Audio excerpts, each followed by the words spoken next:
అందరికీ నమస్కారం. ఈరోజు మనం చెప్పుకోబోయే కథ మా పల్లెటూరి బావ. కథలోకి వెళ్ళబోయే ముందు మీరు కనుక మన ఛానల్ని ఫస్ట్ టైం చూస్తున్నట్లయితే తప్పకుండా మన ఛానల్ని లైక్ చేయండి, షేర్ చేయండి, సబ్స్క్రైబ్ చేయండి, బెల్ ఐకాన్ క్లిక్ చేసి ఆల్ అనే బటన్ని ప్రెస్ చేయడం మర్చిపోకండి. కథని ఎక్కడ స్కిప్ చేయకుండా వినండి. కథలోకి వెళ్ళబోయే ముందు నిన్న నేను పెట్టినటువంటి కథ ఒక సాహసం అనే అనుకుంటున్నాను. 3 రోజులు చాలా పెద్ద స్టోరీ.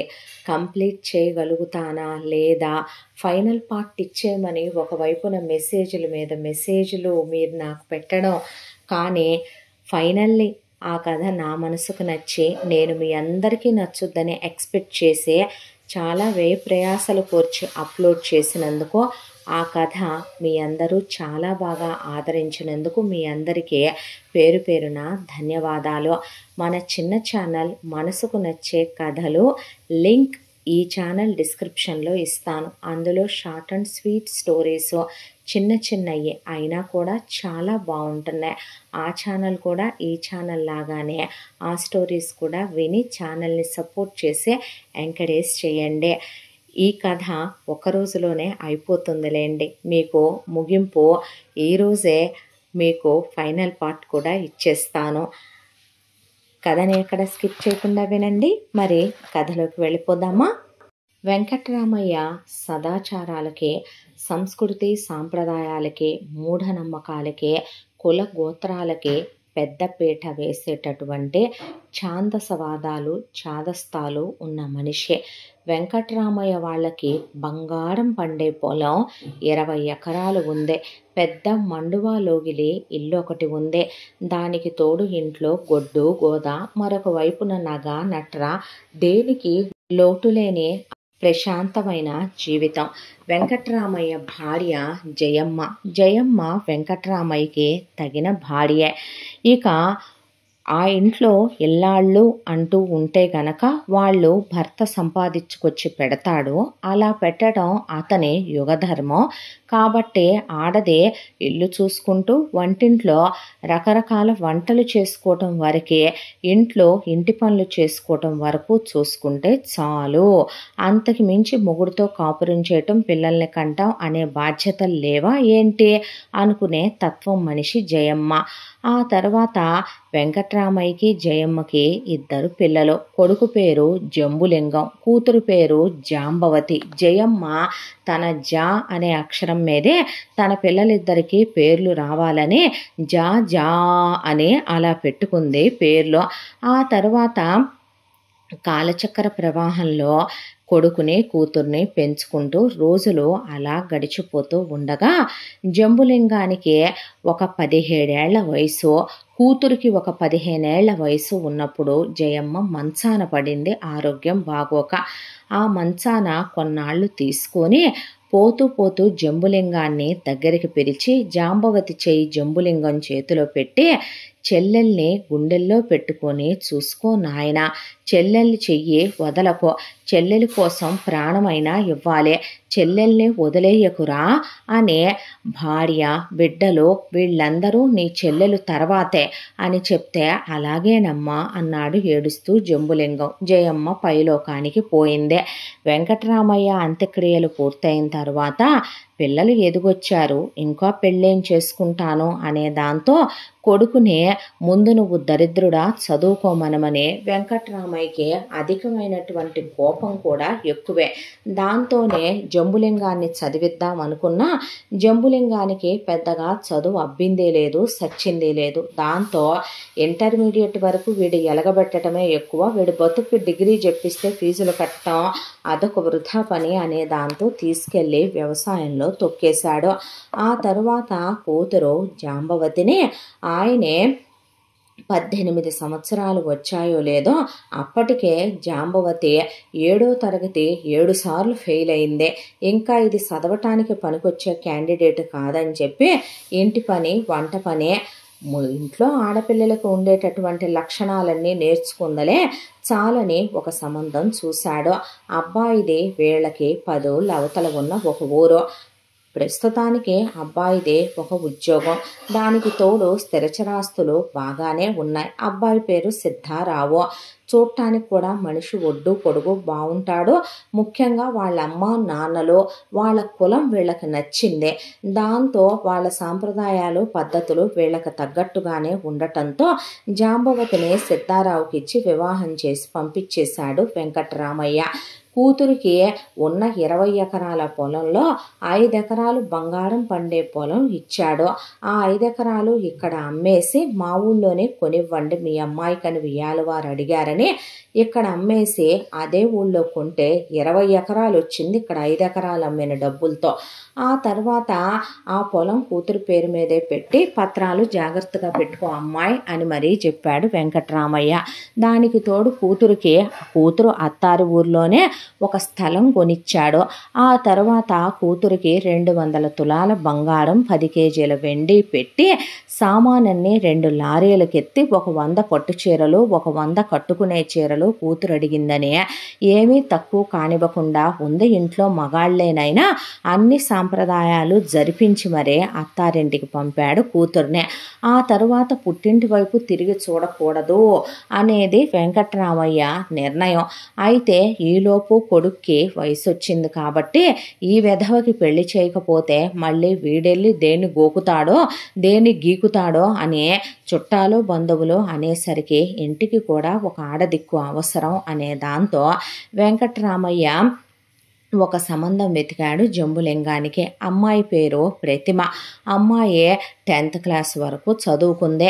ఆ అమ్మాయి వాళ్ళ అమ్మా నాన్నలు ఒక 2 ఎకరాలు పొలం పెడతామని 1 లక్ష రూపాయలు క్యాష్ ఇస్తామని పిల్లకు ఒక 50 తులాల బంగారం పెడతామని అమ్మాయికి ఇంటి పని వంట పని వ్రతాలు నోములు పూజలు ఉపవాసాలు అన్నీ చేయటం వచ్చని గేదెల దగ్గర చాకిరి చేసుద్దని అన్నిటికీ చక్కగా మీరు చెప్పినట్టు వింటది అని చెప్పేసరికి అంతకన్నా ఏం కావాలి చూడ్డానికి మనిషి చక్కగా ఉంది అనే దాంతో జంబులింగానికి ప్రతిమనిచ్చి పెళ్లి జరిపించాడు వెంకట్రామయ్య. వెంకట్రామయ్య చాలా అందంగా ఉంటాడు. వెంకట్రామయ్య భార్య జయమ్మ కూడా అందగత్తే. దాంతో జంబులింగం కానీ జాంబవతి కానీ మనుషులు ముట్టుకుంటే మాసిపోతారేమో అన్నంత అందంగా ఉంటారు. జంబులింగం చేసుకొచ్చిన ప్రతిమ కూడా నిజానికి ఎంత అందంగా ఉంటుందంటే పల్లెటూరులో కూడా ఇంత అందమైన అమ్మాయిలు అక్కడక్కడ తప్ప ఉండరేమో అన్నంత అందంగా ఉంటుంది ఆవిడ. అయితే ప్రతిమ ఇంటికి కోడలుగా వచ్చాక మనం రోబోని కొనుక్కుంటాం, కానీ ఆ రోబోనే కోడల్లో వచ్చింది వెంకట్రామయ్యకే. పొద్దున్నే లేస్తుంది, ఎవరూ చెప్పకుండా వెళ్ళి అలా పొయ్యి రాజేసి నీళ్లు కాగబెట్టుకొని స్నానం చేస్తుంది. అయిపోగానే తులసి దగ్గర పూజ గదిలో పూజ అయిపోయిన తర్వాత శుభ్రంగా ఇల్లుడ్చుకొచ్చేసి కళ్ళాపి కొట్టేస్తుంది. గడపకి పసుపు కుంకాలు రాసేస్తుంది, గడపకి తోరణాలు కట్టేస్తుంది. ఆ తర్వాత వెళ్ళి గేదెల దగ్గర పేడకళ్ళన్నీ ఎత్తి పక్కనేస్తుంది. పాలు పితికేసి ఒక పక్కన అరుగు మీద బిందెల్లో పెట్టేస్తుంది. ఆ తర్వాత ఇక వచ్చి వంటగదిలో పొయ్యి వెలిగించే ముందు పాలగిన్నె పెట్టి పాలు కాచి పక్కన పెట్టుద్ది. మామగాడికి మొగుడికి కాఫీలు పెట్టించి తను ఒక లోటా కాఫీ తాగేస్తుంది. ఆ తర్వాత శుభ్రంగా 2 రకాల టిఫిన్లు 2-3 రకాల చట్నీలు పొడులతో వాళ్ళకు వడ్డించి తను తినేస్తుంది. ఆ తర్వాత శుభ్రంగా అన్నం 4 కూరలు వండి అక్కడ పడేస్తుంది, తను తినేస్తుంది. సాయంత్రం స్నాక్స్, మళ్ళీ సాయంత్రం దగ్గర గేదెల చాకిరే. సాయంకాలం స్నానం చేసేసి సంధి ముగ్గేసుకొని దేవుడి దగ్గర దీపం పెట్టుకొని మొగుడు పొలానికి వెళ్ళొస్తాడు కాబట్టి నీళ్లు తోడి మామగాడికి నీళ్లు తోడి భోజనం పెట్టి మొగుడు కాపురం చేస్తానంటే చెయ్యి వేయించుకుంటుంది, లేదు నాకు ఓపిక లేదంటే పక్కకి తిరిగి పడుకుంటుంది. ఆవిడ్ని మనం ఏది అడగకూడదు. అడిగితే ఆవిడ విషయం మొత్తం జరిగినట్టు పూసగుచ్చినట్టు చెప్పుద్దే. వెంకట్రామయ్య ఎప్పుడైనా అమ్మాయి కోడలా అంటే చెప్పండి మామగారు అంటే ఏం జరిగిందమ్మా, ఎవరో వచ్చినట్టున్నారు అంటే చెప్తాను మామగారు అని ఆయన పక్కన కూర్చుంటది. కూర్చొని ఇక చెప్పటం మొదలుపెట్టుద్ది. మామగారు ముందు వాళ్ళు గేటు తీశారు, ఆ గేటు కొంకి కుడివైపుకి వేశారు, లోపలికి వచ్చారు. వచ్చిన తరువాత చెప్పులు ఎడం వైపున విప్పారు. వాళ్ళ చెప్పుల రంగు ఇదే. వాళ్ళు కాళ్ళు కడుక్కున్నారు, 2 చెంబుల నీళ్లు వాడారు. ఆ తర్వాత ముఖం కడిగారు, చేతులు కడిగారు. దానికి వాడినవి 3 చెంబుల నీళ్లు.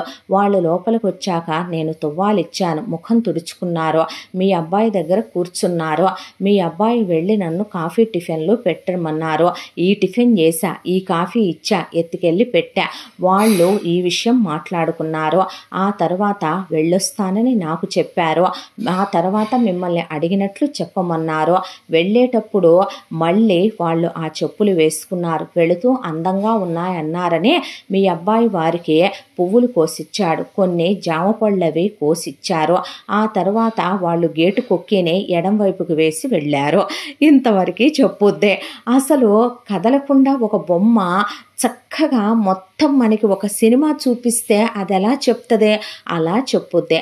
ఆవిడికి సంబంధించినంత వరకు మొగుడు ఏం చేస్తాడో, డబ్బులు ఎంత వస్తాయి, డబ్బులు ఎక్కడి నుంచి వస్తాయి, వ్యవసాయం చేస్తున్నారు, పొలం ఎంత, ఆ పొలం ఎలా సాగు చేస్తున్నాడు, ఏ పంటలు వేస్తున్నాడో, వీటికి సంబంధించిన విషయాలన్నీ ఆవిడకి అనవసరం. టైంకి అక్కడ బియ్యం గాదెలో బియ్యం ఉంటున్నాయా లేదా, ఆ ఉన్న బియ్యం వరకు ఆవిడ అన్నం వండుద్దే. ఆ తర్వాత కూరగాయలకి కూరలు ఉన్నాయా లేదా, ఇంట్లోకి కావలసిన సంభారాలన్నే తను లిస్టు వ్రాసిస్తే వాళ్ళు తెచ్చి ఇస్తున్నారా లేదా, ఆ తెచ్చిచ్చేయన్ని పెట్టి కరెక్ట్గా వండటం వరకే ఆవిడ డ్యూటీ. అంతకు మించి ఆవిడ ఏది అడగదు. చెప్పే అలవాటు జంబులింగానికి అంతకన్నా లేదు. కాబట్టి ఇలా రోజులు గడిచిపోతూ ఉండగా ఒక శుభముహూర్తాన ప్రతిమ గర్భవతి అయ్యింది. గర్భవతి అయిన ప్రతిమకి ఆమె పుట్టింటి వాళ్ళు ఉన్నారు కాబట్టి వాళ్ళే సీమంతాలవి జరిపించి, ఇక్కడ అత్తగారు లేకపోయినప్పటికీ వెంకటరామయ్యకి చుట్టుపక్కల ఆడంగులు ఉన్నారు కాబట్టి అత్తింటి సీమంతం కూడా ఆయన కానిచ్చేసే పురిటికి వాళ్ళు తీసుకెళ్లారు. మగపిల్లాడు పుట్టాడు. ఏమన్నా అందంగా ఉన్నాడంటే వెంకటరామయ్య మనవడు. అసలు అబ్బో వీడు పెద్దయితే గనక అమ్మాయిలు క్యూలు కట్టేస్తారేమో అన్నంత అందంగా ఆ చందమామే అసలు అలా వచ్చి నీ ఇంట్లో పుట్టేసిందా అని అడిగితే దిష్టి తగులుద్ది అనుకున్నారు అందరూ. అంత మంచి కలరు, అసలు ఆ కళ్ళు, ఆ జుత్తు, ఆ తలకట్టు పసిపాపడుగా ఉన్నప్పుడే అమ్మో ఎంతమంది దిష్టి తగులుద్దో అన్నంత అందంగా పుట్టాడు పిల్లాడు. పుట్టిన పిల్లాడికి వెంకటరామయ్య తన పేరే పెట్టరా, పనికిమాలిన జంబుగా అనే పాటికి అలాగే నానా అని పిల్లాడికి వెంకటరామయ్య అని పేరు పెడితే రామ్ రామ్ అని పిలిచేవాళ్ళు అందరూ. ఇక వెంకటరామయ్య మనవణ్ణి మీసాలు అటు ఇటు సరిచేసుకుంటా కూర్చునేవాడు వెంకటరామయ్య. ఈ మధ్య కాస్త వయసు పెరగటం, దాంతో కాస్త ఆయనకి పట్టు తగ్గటం, కాస్త పొలం పనులకి వాటికి ఇదివరకిట్లాగా ఆయన వెళ్ళలేకపోవటంతో సదర్న మన జంబులింగానికి పొలం వ్యవహారాలు మొత్తం అప్పచెప్పి, ఒరై లింగి, ఒరై జంబు, నువ్వు సరిగ్గా చూసుకో పొలం పనులు, నడువులు ఇరిసేస్తా, పూసలు బయటికి తీస్తా, కాళ్ళు చేతులు ఇరక్కొడతా, పనికి మాలిన సన్నాసే, నువ్వు ఎందుకు పనికి రావో, కూలీలకి ఎంత ఇస్తున్నావో పొద్దురాయి దరిద్రుడా, నువ్వు అందరితో సరిగ్గా పనులు చేయించో, వాళ్ళు విశ్రాంతులు తీసుకుంటారు, టైం టు టైం ఇవ్వరా, పనికి మాలినోడా, వాళ్ళకి విశ్రాంతికి గడియలు అని అన్నీ ఆయన చెప్పి రోజు లెక్కలు చూసుకుంటూ జంబులింగాన్ని ఇప్పటికి కూడా తుక్కురేక కొడుతూ ఉంటాడు వెంకటరామయ్య. రోజుకి ఒక్క రౌండ్ అయినా సరే.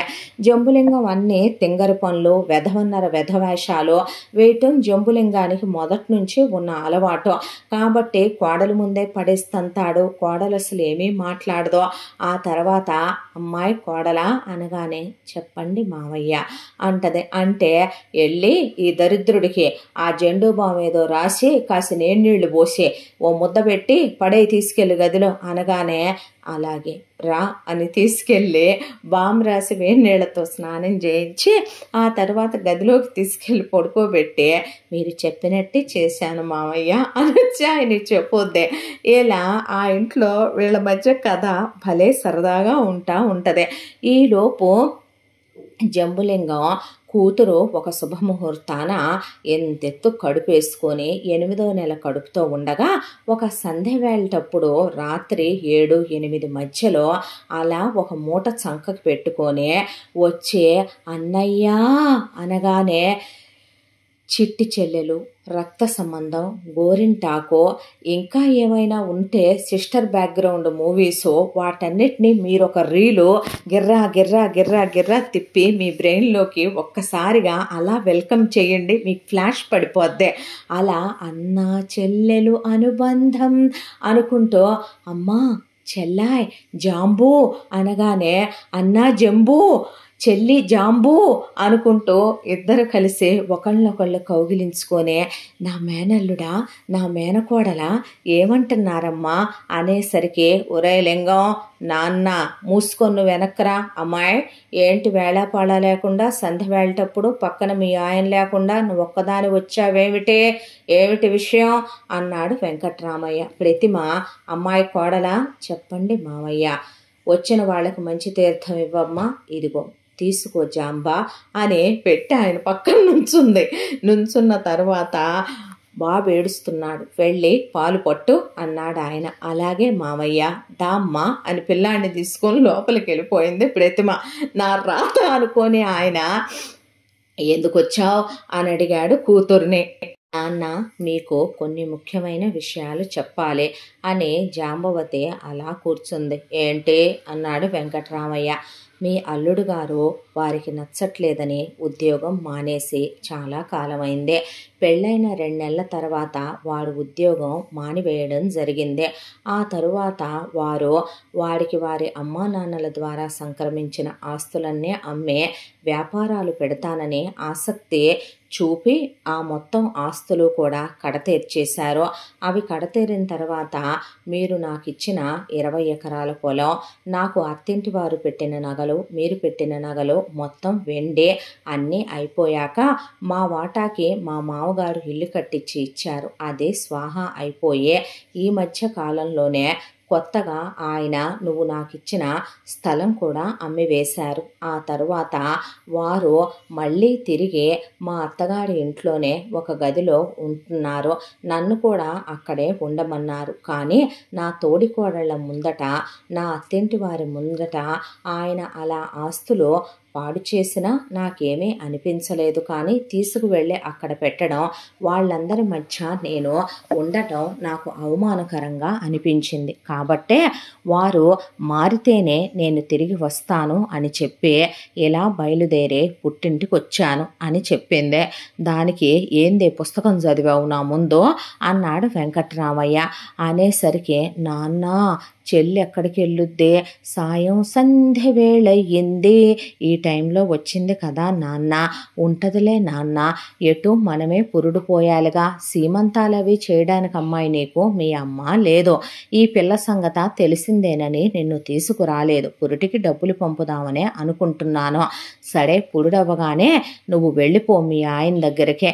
ఇలా ఉండటం కరెక్ట్ కాదు అన్న తర్వాత లేదు నాన్న నేను వారు పూర్తిగా మారి ప్రయోజకులైతేనే వెళతాను అంటే అలాగే వెళదువులేమ్మా అంటే ఆ పనికి మాలిన ఎదవకి సిగ్గు శరం ఉండొద్దే పోరంబోకల ఎదవ. ఆ పనికి మాలిన ఎదవ ఆస్తి అంతా నాశనం చేస్తుంటే పనికి మాలిందానా నువ్వేం చేస్తున్నావే దిక్కు మాలిందానా నాకు ఉత్తరం రాయొద్దా ఓ ఫోన్ చేయొద్దా ముద్రష్టపదానా అనే వెంకట్రామయ్య జాంబవతి మొగుణ్ణి సిద్ధారావుని తిడుతుంటే నాన్న నువ్వు నన్ను వందను తండ్రిగా అనే హక్కు ఉంది వారిని అనొద్దు. నేను వారితో పడకటింటి కాపురం చేశాను. వారు నన్ను సుఖపెట్టారు. నేను వారిని సంతోషపెట్టాను. నేను ఇప్పుడు వారి బిడ్డకి గర్భవతినే. నువ్వు వారిని ఒక్క మాట అన్నా నేను ఒప్పేది లేదు అనేసరికి బావగారిని నానేమీ అండలేమ్మా నేను అననివ్వనులే నువ్వు లోపలికి రా అన్నాక ప్రతిమ అంటే చెప్పండి అంది ప్రతిమ. ఇక నుంచి జాంబ ప్రసవమైందాకా ఇక్కడే ఉంటుంది. అలాగే తనకు కావలసినవన్నీ నువ్వు చూసుకో అలాగే అంది ప్రతిమ. రా జాంబా అని తీసుకెళ్ళి గదిలో కూర్చోబెట్టే దున్నాపోతులు నయ్యమేమో ఆ లెక్కన జాంబవతి ప్రతిమ తింగరది తిక్కల్ది తొర్రిది పిచ్చిది కాబట్టి పట్టించుకునే అలవాటు లేదు కాబట్టి ప్రతిమకి ఈ విషయాలన్నీ వదిన నాకు అవి తినాలని ఉంది వండు, ఇవి తినాలనుంది వండు అని చెండుకు తింటూ నాకు స్నానం చేయించు, నాకు తలంటూ, నాకు గోరింటాకు పెట్టు, నాకు పౌడర్ రాయి, నాకు తల్లో పూలు పెట్టు, అవి చెయ్యి ఈ చెయ్యి అన్నాక 10వ నెల వచ్చి జాంబవతి మొత్తానికి ఒక ఆడపిల్లని ప్రసవించింది. ఆ పుట్టిన పిల్ల ఎంత అందంగా ఉందంటే అసలు జాంబవతి మొగుడు సిద్ధారావు కూడా అందంగానే ఉంటారు. అసలు గోడకు కొట్టిన సున్నం లాంటి తెల్లటి రంగు, దానికి తోడు చాలా అందమైన రూపంతో చాలా చాలా అందంగా పుట్టింది ఆ పిల్ల. ఆ పిల్ల పుట్టగానే ఇంటికి తీసుకురాగానే వీళ్ళ ఇంటి దగ్గర నెమళ్ళు పెంచుతాడు వెంకటరామయ్య. ఆ నెమళ్ళు ఆ పిల్ల రావడంతో పురివిప్పి నాట్యం చేయటం మొదలు పెట్టేసరికి నీ కూతురు అంత అందంగా ఉందన్నట్టే అవి నాట్యం చేస్తున్నాయంటే నా కూతురి పేరు మయూరి అని పెడతాను నాన్న అని కూతురి పేరు మయూరి అని పెట్టింది జాంబవతి. ఆ తర్వాత కొన్ని రోజులకి పాప పుట్టిందని కబురు పెడితే సిద్ధారావు వచ్చాడు, పాపని చూశాడు. ఆ తర్వాత జాంబవతి సిద్ధారావు కలిసి కాపురం చేసుకున్నారు. ఇద్దరూ కలిసి ఇంటిమేషన్లు అయిపోయినాయి. అన్నీ అయిపోయి సిద్ధారావు ఇక్కడ ఒక నెల ఉన్న తర్వాత వస్తావా మరి అని జాంబవతిని అంటే, లేదు, మీరు ఏ రోజు వ్యాపారం పెడతారో, ఏ రోజు ప్రయోజకులు అవుతారో ఆ రోజు మాత్రమే నేను మరలా ఆ ఊరిలో కాలు పెడతాను, ఆ ఊరికి మళ్ళీ తిరిగి వస్తాను అంది జాంబవతి.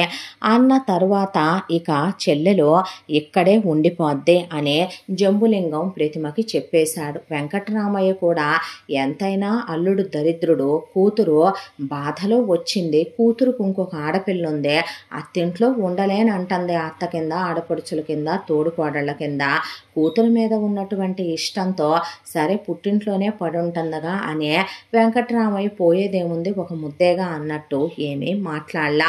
అయితే ఆ తర్వాత సిద్ధారావు తనకి మూడొచ్చినప్పుడు, పెళ్ళాం కావాలన్నప్పుడు, ముద్దొచ్చినప్పుడల్లా రావటం, జాంబవతి కాపురం చేసి పంపించటం, ఇలా వీళ్ళ మధ్య రోజులు ఇలా గడిచిపోతూ జంబులింగం మాత్రం ప్రతిమని తీసుకెళ్ళి రామ్ పుట్టిన తర్వాత ఇప్పుడు మేనగోడలు ఇక్కడే ఉంటుంది, రేపు మేనగోడల్ని బడికి పంపాలి, ఖర్చులుంటాయి, చదివించాలి, బాధ్యతలుంటాయి అనే దాంతో ఆవిడకి పిల్లలు పుట్టకుండా ఆపరేషన్ చేయించుకొచ్చాడు ప్రతిమకి. అయితే జాంబవతికి అడ్డమైన గడ్డి గాదం, కంపలెమ్మటి గడ్డంతా తినటంతో ఉన్నట్టుండి బాగా విపరీతంగా కొత్త ఆవకాయ ఆపకుండా తినటం, ఊరగాయలు తినటం, ఇక అడ్డమైన చెత్త తినటంతో కడుపులో పోట్లొచ్చి ఒకరోజు పడిపోయి హాస్పిటల్కి తీసుకెళ్తే జాంబవతి ప్రెగ్నెంట్, బట్ కానీ ఏంటంటే బేబీని అబార్ట్ చేసేసి వెంటనే గర్భసంచి తీసేయాలని తీసేశారు. దాంతో జంబులింగానికి ఒక కొడుకు రామ్, జాంబవతికి ఒక కూతురు మయూరి,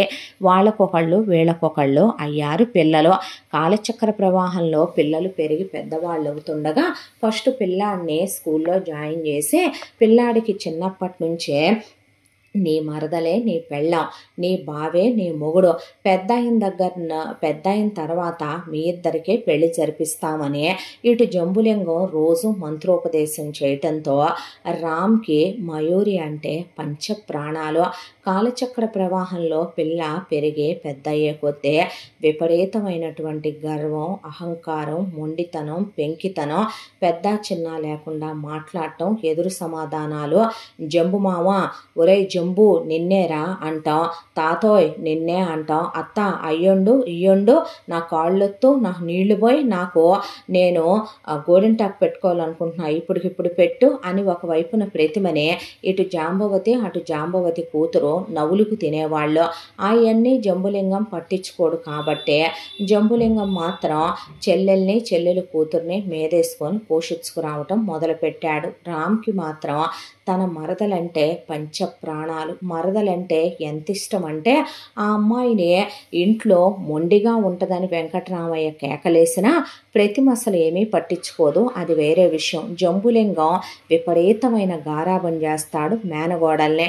జంబులింగం కానీ జాంబవతి కానీ చేసే గారాబం కనపడితే రామ్ అసలు మయూరికి ఎండ కూడా తగలనివ్వడు.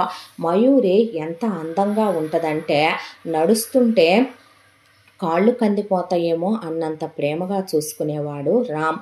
ఇలా ఆ అమ్మాయి చదవదు, వర్కులు చెయ్యదు, అవన్నీ తనే చేసుకొచ్చేవాడు. తను 2 ఏళ్ళు పెద్దోడు కాబట్టి మరదల కన్నా క్లాస్లో కాపలా, స్కూల్లో కాపలా, చుట్టూ అసలు ఆ అమ్మాయి మీద ఎక్కడా ఈగమాలనివ్వకుండా బ్రేకుల్లో వెళ్ళి చూసుకోవటం, ఇలా ఉంటుండేది రోజులో. ఆ తర్వాత నాకు ఇప్పుడికిప్పుడు ఇది కావాలి అని అడిగితే, మేనగోడలు అడిగితే అప్పులు చేసి మరి ఎంత ఖరీదైనా సరే జంబులింగం ఇంట్లో ఉన్న వాళ్ళందరికీ బట్టలు కొనటం మానేసైనా మేనగోళ్ళు అడిగిన బట్టలు, చెప్పులు, కాస్మెటిక్స్ కొనిచ్చేవాడు. ఈలోగా ఇంటి ఖర్చులు పెరిగిపోయినాయి, డాబు సరులు ఎక్కువ. జాంబవతికి మయూరి అడిగిందల్లా ఇవ్వటం, మనుషుల మీద మనుషులు ఖర్చు అవ్వటం, దానికి తోడు ఇక ఈ కూర్చొని తింటే కొండలైనా కరిగిపోతాయని వెంకట్రామయ్య అంత సమర్థవంతంగా జంబులింగం వ్యవసాయం చేయించలేడు. దానికి తోడు ఇంటి ఖర్చులు, పిల్లకి 11వ ఏడు వచ్చింది, ఓణీలు ఇవ్వాలి. ఆ ఓణీల ఫంక్షన్కి పిల్లకి నగలు చేయించాలి, ఊరంతా బంతి పెట్టాలి. అత్తింటికి వెళ్ళదు కానీ జాంబవతి అత్తింటి ఊరంతా పిలవాలి, వాళ్ళందరికీ రిటర్న్ గిఫ్ట్లు ఇవ్వాలి అనేపాటికి పొలం మెల్లిగా కరగటం మొదలయ్యింది. ఆ తర్వాత పిల్ల పెద్ద మనిషి అయింది, మళ్ళీ ఊరా బంతి పెట్టాలి అని ఆ ఊరు ఈ ఊరు బంతులు పెట్టుకోవటం. ఆ తర్వాత ఒకవైపున ఈఎంఐకి స్కూల్ ఫీజులు, ఈఎంఐకి ఇక ఖరీదైనటువంటి 1000 రూపాయల బట్టలు, చెప్పులు, కాస్మెటిక్స్ ఇవన్నీ కొనటం, ఇక వీళ్ళకి కోడిన తిండల్లా తినిపించటం, వీళ్ళు ఎక్కడికి ట్రిప్పులకి వెళ్ళాలంటే అక్కడికి తీసుకెళ్ళటం, ఇలా మెల్లగా మెల్లగా మెల్లగా ఆస్తంతా కడిగిపోవటం మొదలైందే.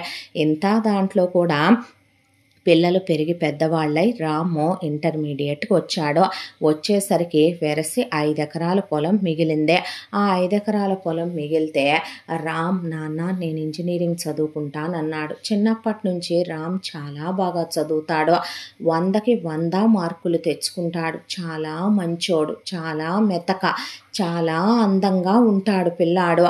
అయితే ఇప్పుడు నువ్వు ఇంజనీరింగ్ చదువుకుంటే నేను నీకు ఫీజు కడితే మరి మయూరిని ఏం చదివించను నాన్న, ఇద్దరికి ఇంజనీరింగ్ ఫీజులు నేను కట్టలేను కదయ్యా అనేపాటికి, అంటే నేను కష్టపడి చదువుకున్నాను, ఎంసెట్లో ర్యాంక్ వచ్చింది నాన్న, కాలేజ్ ఫీజు కట్టక్కల్లా ఫ్రీ సీట్ వచ్చింది, మరి హాస్టల్ ఫీజు అయినా కట్టాలి కదయ్యా, అది నేను కట్టలేనురా, నీకు కడితే మరి దాన్నేం చేయను అనేపాటికి, ఆ మాటకి తన మరదల కోసమేగా నాన్న అంటున్నాడు అనే మరదల మీద ఉన్న పిచ్చి ప్రేమతో, సరేలే నేను డిగ్రీ చేస్తానంటే డిగ్రీ చేసి పీజీ చెయ్యి, మరి రేపు దాన్నే సుఖంగా చూసుకోవద్దు నువ్వు అంటే సరేనని. ఎంత బ్రహ్మాండంగా చదువుతాడంటే ఆ అబ్బాయి పర్సంటేజీలు వింటే ఒళ్ళు గగురు పొడుస్తుంది మనకి, అలా చదువుతాడు రామ్. ఆ తరువాత మయూరిని తీసుకెళ్ళి వేరే కాలేజ్లో జంబులింగం డిగ్రీలో జాయిన్ చేశాడు. చాలా పెద్ద college, equal to engineering fees ఉన్న డిగ్రీ కాలేజు. సాదా సీదా కాలేజ్లో రామ్ జాయిన్ అయిపోయాడు. తను చదువుకోవటానికి రామ్ డిగ్రీ ఫైనల్ ఇయర్లో ఉన్నాడు. అయిపోయిన తర్వాత రామ్ పీజీకి వెళ్ళిపోయాడు. మయూరి అక్కడే కంటిన్యూ చేస్తుంది. తన పీజీ అయ్యేలోపు మరదల్ది డిగ్రీ అయిపోద్దిలే, ఆ తర్వాత తను గవర్నమెంట్ జాబ్కి నాన్న చెప్పినట్టే ప్రిపేర్ అయి రాసుకుంటే మరదల్ని ఒక దేవతలా చూసుకోవాలని. మరదలకి నగలంటే ఇష్టం, చీరలంటే ఇష్టం, కారుల్లో తిరగటం అంటే ఇష్టం, ఖరీదైన బంగ్లాల్లో ఉండటం అంటే ఇష్టం, ట్రిప్పులకు వెళ్ళటం ఇష్టం, ఆ సుఖాలన్నీ దానికి ఇవ్వాలి అనే దాంతో రామ్కి నిజం చెప్పాలంటే మయూరి అంటే ఎంత ఇష్టం అంటే, ఊరంతా కూడా మయూరిని ఒక్కసారైనా దీన్ని అనుభవించాలిరా మగాడనేవాడు అనేంత అందంగా ఆ అమ్మాయి ఉంటుంది. అయితే ఆ అమ్మాయి ఒక చీర కట్టుకుంటే రామ్కి అద్భుతం, ఆ అమ్మాయి డ్రెస్ వేసుకుంటే అద్భుతం, ఆ అమ్మాయి లంగా ఓణి కట్టుకుంటే అద్భుతం, ఆ అమ్మాయి నెయిల్ పాలిష్ వేసుకుంటే అద్భుతం, గోరింటాకు పెట్టుకుంటే అద్భుతం, ఆ అమ్మాయి తలస్నానం చేసే జుట్టు వెరబోసుకొని తల్లో పూలు పెట్టుకుంటే అద్భుతం.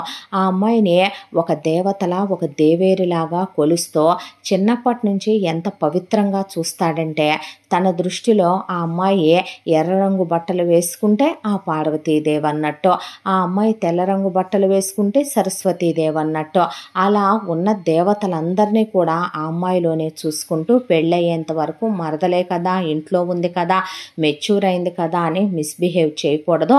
తన్నే హగ్ చేసుకోవటం, తన్ని కిస్ చేయటం ఇలాంటివి చేయకూడదు. పెళ్ళయ్యాకే పవిత్రంగా ముట్టుకోవాలి, చాలా రొమాంటిక్గా, చాలా క్లోజ్గా, చాలా ఇంటిమేటెడ్గా చూసుకోవాలి అనే ఎన్నో కలలు, ఎన్నో ఊహలు, ఎన్నో ఆశలు.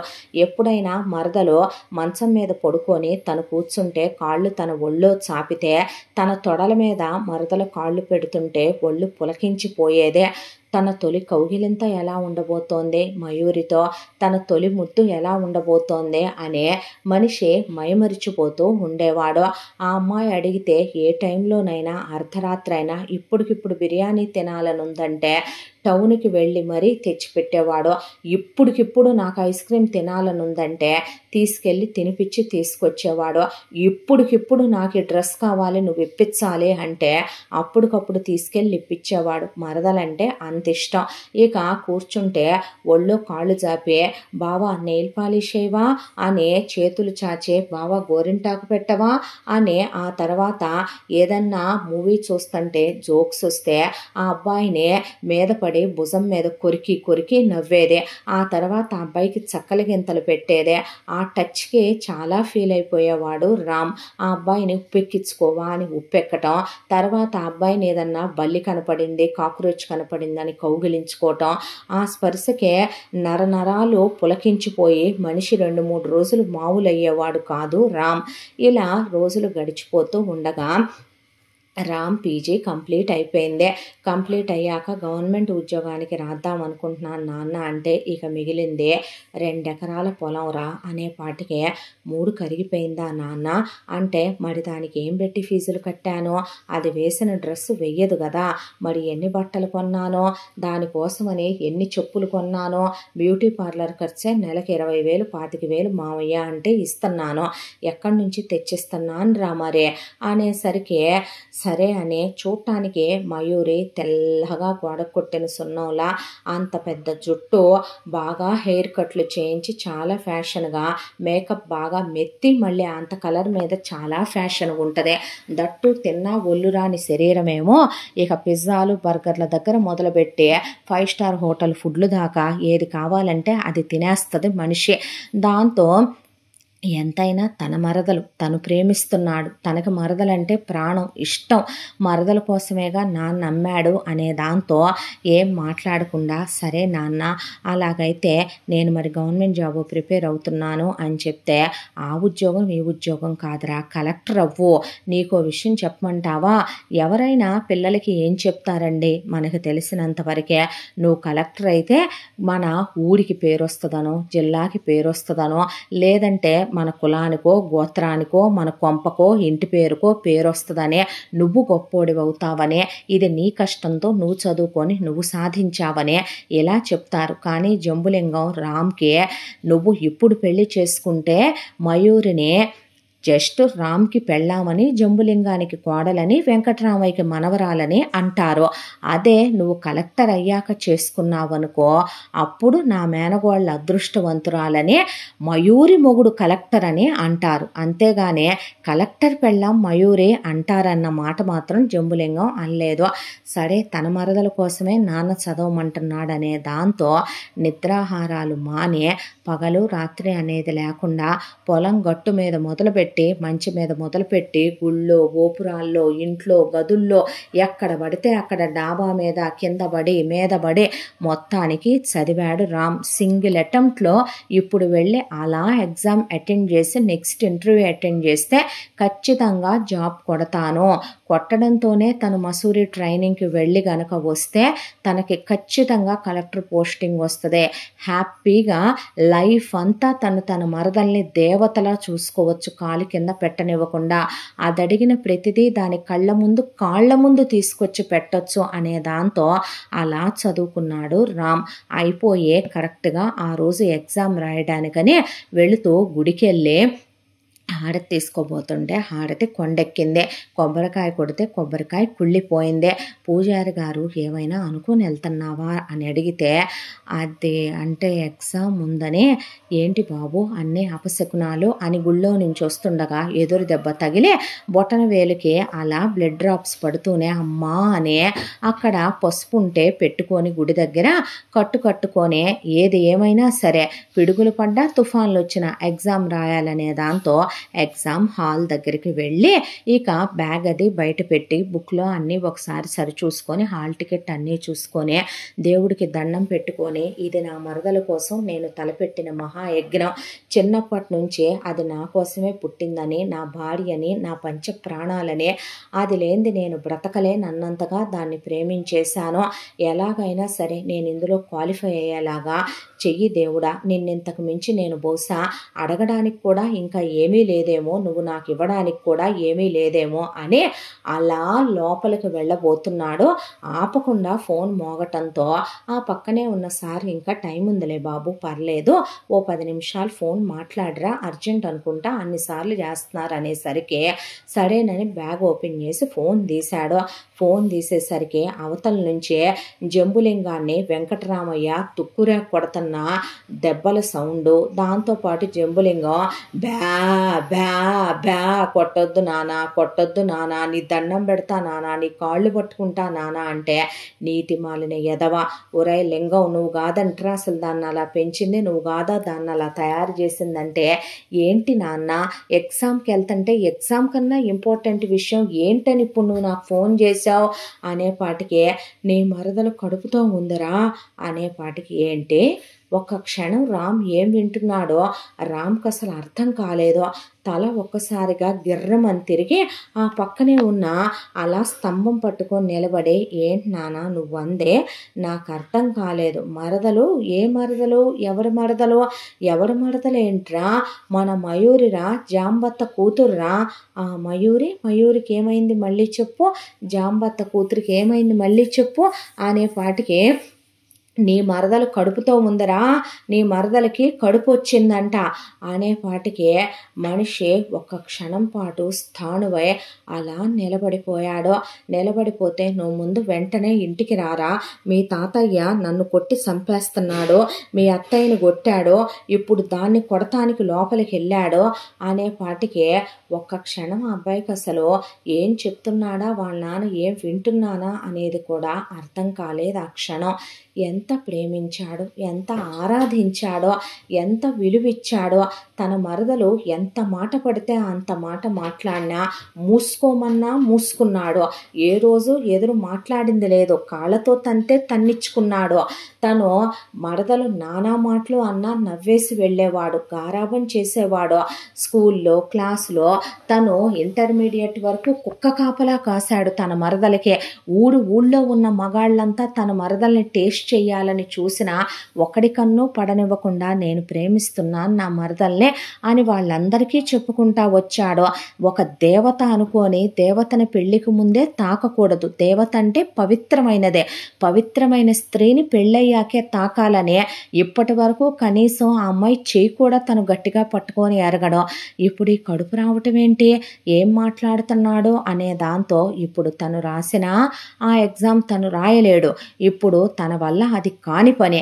దాంతో బ్యాగ్ తీసుకొని మళ్ళీ వెనక్కి తిరిగి బస్సు ఎక్కి అలా కూర్చుంటే చిన్నప్పటి నుంచి జ్ఞాపకాలన్నీ అలా కళ్ళ ముందు తిరగటం మొదలైందే. మేనత్త ఇక్కడికి రావటం, మరదల్ని కంటాం, మరదల్ని చిన్నప్పుడు తన ఒళ్ళో వాళ్ళ నాన్న కూర్చోబెట్టడం, ఇది నీ కోసమే పుట్టింది, నీ పెళ్ళామే అంటాం, నువ్వు ఎవరి మీద మనసు పడకూడదు, ఎవరో నువ్వు అందంగా ఉన్నావు, హీరోలా ఉన్నావని అన్నా సరే నువ్వెవరిని ప్రేమించకూడదు, దీన్నే పెళ్లి చేసుకోవాలి, ఇదే నీ పెళ్ళాం అని చెప్పటం. ఆ తర్వాత కాలచక్ర ప్రవాహంలో పెరిగి పెద్దవాళ్ళై స్కూళ్ళకి వెళ్ళే వయసులకు రావటం, మయూరి పెంకిగా తయారవటం, మయూరి కోసం తను బట్టలు కొనకపోయినా నాన్న ఏ రోజు ఏమనేవాడు కాదు. ప్రతి పండగలు, పుట్టినరోజులు మయూరికి లక్షలు ఖర్చు పెట్టి ఫంక్షన్లు చేస్తున్నా తను ఏ రోజు తప్పు పట్టల. మయూరి కోసమనే అప్పటికప్పుడు పిజ్జాలు, బిర్యానీలు, బర్గర్లు తెచ్చిపెట్టి తన కోసమనే అమ్మ ఇంట్లో తోటకూరే వండానన్నా, అమ్మ ఇంట్లో పప్పే వండానన్నా వేసుకొని తిన్నాడు కానీ ఏ రోజు వంతు వతను పెట్టుకుందలేదో. తన మరదల కోసమనే తనెంతో ఇష్టపడి చదువుకోవాలనుకున్న ఇంజనీరింగ్ వదిలేశాడు, డిగ్రీ పీజీ చేశాడు. హ్యాపీగా చూసుకోవాలని తన మరదల్నే తను ఈ రోజున గవర్నమెంట్ జాబ్కి ప్రిపేర్ అవ్వాలని నిశ్చయించుకున్నాడు. ఎంతో పవిత్రంగా చూశాడు. ఎంత మాట పడితే అంత మాట మాట్లాడినా, ఒరై బావా అరే బావా అన్న మర్యాద ఇవ్వకపోయినా, చివరికి నోట్లో తిన్న ద్రాక్ష ఇత్తులు ముఖం మీద ఊచినా, నేరేడు గింజలు ముఖం మీద ఊసినా, హీనంగా మాట్లాడినా ఏ రోజు తప్పు పట్టుకోలా. నా తలకి నూనె పెట్టన్నా, నా ఒళ్ళు పట్టన్నా, నాకు తలనొప్పిగా ఉంది తల పట్టన్నా, నా కాళ్ళు నొప్పులుగా ఉన్నాయన్నా ఎప్పుడూ తప్పు పట్టుకోలేదు. తన వరకు తన మరదలు అపురూపం, తన మరదలు ఆకాశం నుంచి దిగొచ్చిన దేవకన్య అనుకున్నాడు. ఎంతోమంది అమ్మాయిలు తన అందంగా ఉంటాడనే, నువ్వు హీరో మెటీరియల్ తెలుసా, ఏముంటావురా, ఆ హైటు ఆ వెయిట్, అబ్బబ్బబ్బబ్బబ్బా ఐ లవ్ యూ రా అని ఎంతోమంది అమ్మాయిలు చెప్పినా, చివరికి తనకి సంబంధాలే కుప్పలు తెప్పలుగా వచ్చిన తన మరదల్ని తప్ప ఎవరిని చేసుకోననే ఎన్నాళ్ళు వేచి ఉన్నందుక తనకి బహుమతి. ఏం జరిగింది అసలు, ఏంటిదంతా, కడుపు ఊరికినే వస్తుందా, ఎవరు చెయ్యకుండా కడుపు ఎలా వచ్చిందే అనే దాంతో బస్ దిగి ఇంటికి వెళ్ళేసరికి వెంకట్రామయ్య అప్పటికే జాంబవతిని కూతుర్ని పెంచడం చేత కాలేదు, పనికి మాలిందానా పోరం బోకల్దానా, ఏమే నువ్వు కూడా తిరుగుబోద్దానివయ్యే, దీన్ని నీ మొగుడికే కన్నావా లేకపోతే ఎవరికైనా కన్నావా అని వెంకట్రామయ్య ఒకవైపున కట్టెపేళ్లు తీసుకొని జాంబవతిని చితకదన్నేస్తే ప్రతిమ పక్కకి నుంచోనుంది. జంబులింగాన్ని కాళ్ళ కిందేసి తొక్కేస్తూ తుక్కు కింద కొడుతున్నాడు వెంకట్రామయ్య. ఈలోపు అక్కడే నుంచోని ఉన్న మయూరిని ఈ తిరుగుబోతూ, ఈ చెండాలపది, ఈ గాలి రకం, ఈ బజార్ రకం, ఇది నీ వల్లే ఇలా తయారైందే, దీనికి చదువులొద్దురా అన్నాను, పెద్ద మనిషి అవ్వంగానే మన రాముడితో పుస్తి కట్టించరా అన్నాను, నా మనమణ్ణి చదివించరా అన్నాను, అది చదువుకుంటానందన్నావు, నా మేనగోళ్ళు అన్నావు, అది ఊళ్ళేలాలన్నావు, అది చదువుకోవటానికని వాడిని తీసుకెళ్ళి ఇంజనీరింగ్ చదువుతానన్నావు, డిగ్రీ పీజీ చదివించావు, వాడేమో దీనికోసమని గవర్నమెంట్ ఉద్యోగాల కోసమని వాడు పగలు రాత్రి చదువుతుంటే ఈ బజార్ది వెళ్ళి ఎవరితో కాలు జారి కడుపు తెచ్చుకుంటున్నానే పాటికి ఊళ్ళో వాళ్ళందరూ పోగై వెంకట్రామయ్య గొంతు లౌడ్ స్పీకర్ కాబట్టి మొత్తం ఠామ్ అయిపోయింది ఊరంతా. అందరూ అప్పటికే చాలా తేడాగా చుట్టం మొదలు పెట్టారు. మయూరిని చెవులు కొరుక్కుంటున్నారు. ఒకళ్ళని ఒకళ్ళు చూసే, ఏబ్బే ఇది ఎలాంటి తిరుగుబోద్దా, ఇది ఎలాంటి గాలి రకమా, అవునులే దీనమ్మ మొగుడిని వదిలేసి రాలా, అసలు ఇదంతా ఈ జంబులింగం గాడి వల్లే వచ్చిందే, ఈడు ఎంత పోరం బోకలోడు, కాకపోతే ఈడి పెళ్ళానికి మళ్ళీ పిల్లలు పుట్టకుండా ఆపరేషన్ చేయించి తీసుకొచ్చి అదంట అత్తింట్లో కాపురం చేయదంట, అది ఆడపడుసుల కింద తోడుకోడళ్ళ కింద ఉండదంట ఈడి చెల్లెలు, దాంతో తెచ్చి ఇంట్లో పెట్టాడు. దీన్ని తీసుకెళ్ళి కొడుక్కిచ్చి ఇట్లాంటి వాటిని ఎప్పుడో కట్టబెట్టేయొద్దు, దీనికి ఆయావా ఆ దేశ ఎక్కువ కావాలా, తీసుకెళ్ళి కాలేజీల్లో చేర్చాడు. ఎవరితో కాలు జారిందో నీతి మాలిందే అని అందరూ రకరకాలుగా అనుకుంటుంటే అబ్బాయికి తల పగిలిపోతూ ఇంటికి వచ్చేసరికి మయూరిని పట్టుకొని వెంకట్రామయ్య అప్పటికే ఒక రౌండ్ కొట్టడానికనే చెయ్యెత్తాడు ఆయన.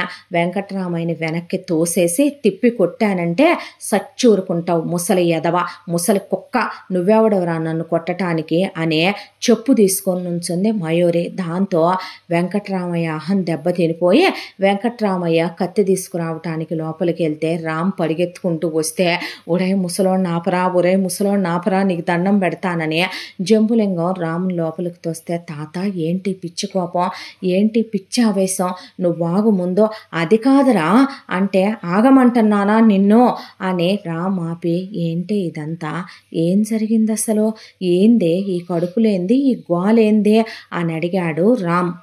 అవును బావా నేను ప్రెగ్నెంటే, అవును నేను ఒకళ్ళని లవ్ చేశాను, ఏంటి అయితే నా బాయ్ ఫ్రెండ్ పేరు తేజ, నేను వయసుకు వచ్చినప్పుడు కోరికలు ఆగుతయ్యా, మగపిల్లలు పక్కనే ఉన్నప్పుడు లవ్ చేయకుండా ఉంటామా, మన మీద ఒకళ్ళు ఇంటెన్షన్ పే చేసి మన కావాలి అనుకుంటున్నప్పుడు నాకు మాత్రం ఫీలింగ్స్ రావా, నాకు మాత్రం కోరికలు ఉండవా, నేను మాత్రం కావాలనుకోనా, లవ్ ఎక్స్పీరియన్స్ చేయాలనుకున్నాను, నేను వెళ్ళేది చాలా పెద్ద కాలేజు, దాంట్లో చాలా బలిసిన అబ్బాయిలు డబ్బున్న అబ్బాయిలు చాలామంది నాకు ప్రపోజ్ చేశారు, అందరిలోకి నాకు తేజ అనేవాడు చాలా నచ్చాడు, ఇచ్చాడు. దాంతో వాడు నేను ఐ లవ్ యూ అంటే ఐ లవ్ యూ టూ చెప్పుకున్నాం అనేపాటికి అసలు తను వింటుంది తన మరదల నోట్లోని మాటలేనా అని భూమి కంపించిపోయే, అదే తను మగాడే, తను ఉప్పు కారం తింటున్నాడు, తను అందంగానే ఉంటాడు, తను కాలేజీకి వెళ్ళాడు, చాలామంది అందగత్తెలైన అమ్మాయిలు కూడా తనకి ప్రపోజ్ చేశారు, మరి తనకి ఫీలింగ్స్ రాలేదే, మరి తనెప్పుడో గట్టు తప్పలేదే, తను తన మరదల్ని ఎంత పవిత్రంగా ఉంచాలనుకున్నాడు తను అంతే పవిత్రంగా ఉన్నాడు కదా, తను ఏ రోజు ఎవరి మీద మోజు పడలేదే, ఎవరి మీద ఆశపడలేదే, తను మరి లవ్ అంటే ఎలా ఉంటుందో ఎక్స్పీరియన్స్ చేయాలనే, లస్ట్ అంటే ఎలా ఉంటుందో ఒకసారి చూసొద్దామనే, ఎవరితోనూ చెడు తిరుగుళ్ళు తిరగలేదే, ఎవరితోనూ ఎఫ్ఐఆర్లు పెట్టుకోలేదే, ఎవరితోనూ తను అదుపు దాటి ప్రవర్తించలేదే. ఒక్కసారిగా షాక్ అయి అలా వింటూ నుంచున్నాడు. ఇంకా చెప్పడం మొదలుపెట్టింది మయూరి. అందరూ అలా వెంట్రుకలు నిక్కబొడుచుకొని బయట జనాలందరూ గోడలెక్కి వింటుంటే వెంకట్రామయ్య పచ్చి బూతులు తిడుతూ కూర్చొని జంబులింగాన్ని తొక్కేస్తుంటే ఇంట్లో వాళ్ళందరూ అలా వింటూ కూర్చున్నారు. తప్పేంటి? అవును బావా, మా నాన్న ఆ రోజున ఆయన పరిస్థితి బాలేదు, వ్యాపారం పెట్టి కోట్లు సంపాదిద్దాం అనుకున్నాడు, కుదరలేదు. మా అమ్మ మా నానమ్మ వాళ్ళ కింద ఉండలేక ఇక్కడికి వచ్చింది, మావయ్య ఆశ్రమం కల్పించాడు. ఆ తర్వాత నేను పుట్టాక నాకు నచ్చినట్టుగానే నా లైఫ్ చిన్నప్పటి నుంచి నేను బ్రతుకుతాను కదా, నా కోసం ఎవడైనా వాడి లైఫ్లో ఉన్న అన్నిటినీ సాక్రిఫైస్ చెయ్యాలేమో, కానీ నా లైఫ్లో నేను దేన్ని నా కోసం నాకు సాక్రిఫైస్ చేసే అలవాటు లేదని నీకు కూడా బాగా తెలుసు కదరా. దాంతోనే నేను కాలేజ్కి వెళ్ళాను, నాకు తేజ అనేవాడు చాలా నచ్చాడు, ప్రపోజ్ చేసుకున్నాము. ఆ తర్వాత ఒక అమ్మాయి అబ్బాయి పక్కనే ఉంటే ఖాళీగా ఉంటారా ఏంటి? ఫస్ట్ ఒక 1 or 2 months బాగా డీప్ కిస్సులు హగ్గులు అంతవరకే జరిగాయి. ఆ మాటలకే నరాలు తెగిపోవటం మొదలైన రామ్కి.